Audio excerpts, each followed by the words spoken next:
እንግዲህ አብርሃም ወደ ጤንነቱ ተመልሶ መጥቷል። እንኳን ወደ ጤንነት ተመለስክ በመጀመሪያ አብርሃም ማለት ነው። እንግዲህ አንድ ነገር ደግሞ ያጓጓን ነገር አለ። እንግዲህ ከአፍክ የምትወጣ ቃል ነው የምንፈልገውን ማለት ነው።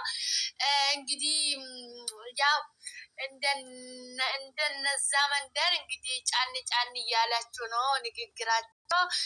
ምርጫ አያስፈልግም እኮ ህይወታችን አንድ ላይ መቀጠል ነው አለው።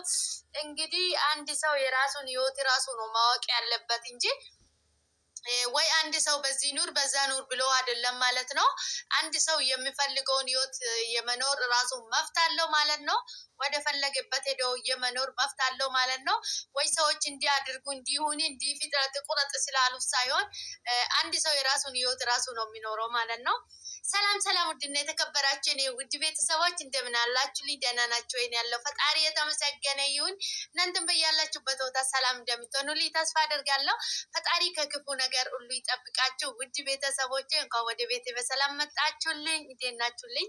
ዛሬ እንግዲህ ከች ብያለሁ በአዲስ ቪዲዮ ማለት ነው። ሩታዬ የኔ ሽብቅርቅር፣ የኔ ቆራጥ፣ የኔ ቀብራራ ማለት ነው። ማንም ሰው ወጣች ወረደች አወራች አላወራች መጣች ቀረች አይዶን ኬር ነው ጉዳያቸው ነው ማለት ነው። ሩታዬ አንቺ ወደፊት እናቴ እግዚአብሔር ልጅ ሰጥቶሻል ማለት ነው። ከልጅሽ ጋር ወደፊት ነው። ማንም ምንም ያውራ፣ አብርሃም የፈለገ ነገር ሊያወራ ይችላል፣ የፈለገ ነገር ሊቀባጥር ይችላል። ምክንያቱም እህትዮ አንቺን ጥምድ አድርጋ ይዛሻለች። ሞልታ ሊሆን ይችላል፣ እሷ የማየውን ነገር ነግራ ሊሆን ይችላል ለሰው ማለት ነው። ስለዚህ ምንም ብሏል፣ ወዲህም ሄደዋል፣ ወደዛ ብሏል። ምንም ደንታ አይስጥሽ ማለት ነው። ሩታ የኔ ቀድሜ የሚነግርሽ ማለት ነው። አይመለከትሽም። ሲፈልግ ወደ ሂዲ፣ ሲፈልግ ወደዛ ቢሄድ ምንም ለአንቺ ይዞብሽ የሚሄድ የለም፣ ይዞልሽ የሚመጣ ነገር የለም ማለት ነው። ገባሽ አይደለ ሩታዬ? አንድ ሰው የፈለገውን ህይወት የመኖር መብት አለው። ጉዳዩ ነው የሚኖረው ለራሱ ነው እንጂ ለማንም ሰው አይደለም። እና የሚያስፈልገውን ነገር ደግሞ አንድ ሰው የራሱ ጭንቅላቱ ነው አስቦ አስተውሎ ማድረግ ያለበት እንጂ በሰዎች ሳይሆን በራሱ ነው መወሰን ያለበት። ፈጣሪም ጭንቅላታችን ለየብቻ የሰጠን ለየብቻችን የራሳችን ህይወት ላይ እንድንወስን የራሳችን ወስነን የራሳችን ውሳኔ ህይወታችን እንድንኖር ነው እንጂ ህይወታችን ውስጥ ሌላ ሰው መጥቶ ለእኛ እንዲፈርድልን ወይ እንዲወስንልን ወይ ደግሞ እንዲመርጥልን አይደለም።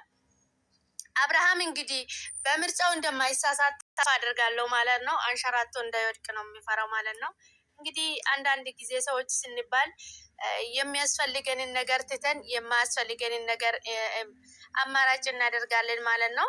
እንግዲህ ፈጣሪ እርዳው ማለት ነው። እኔ ሌላ ነገር ምንም ማለት አልፈልግም ማለት ነው። ሩታዬ የእኛ ጀይና፣ እኛ ከአንቺ ብዙ ነገር እንማለን። አንቺ ብቻ በርችልን። እኛ የአንቺ ብርታት ነው የምንፈልገው።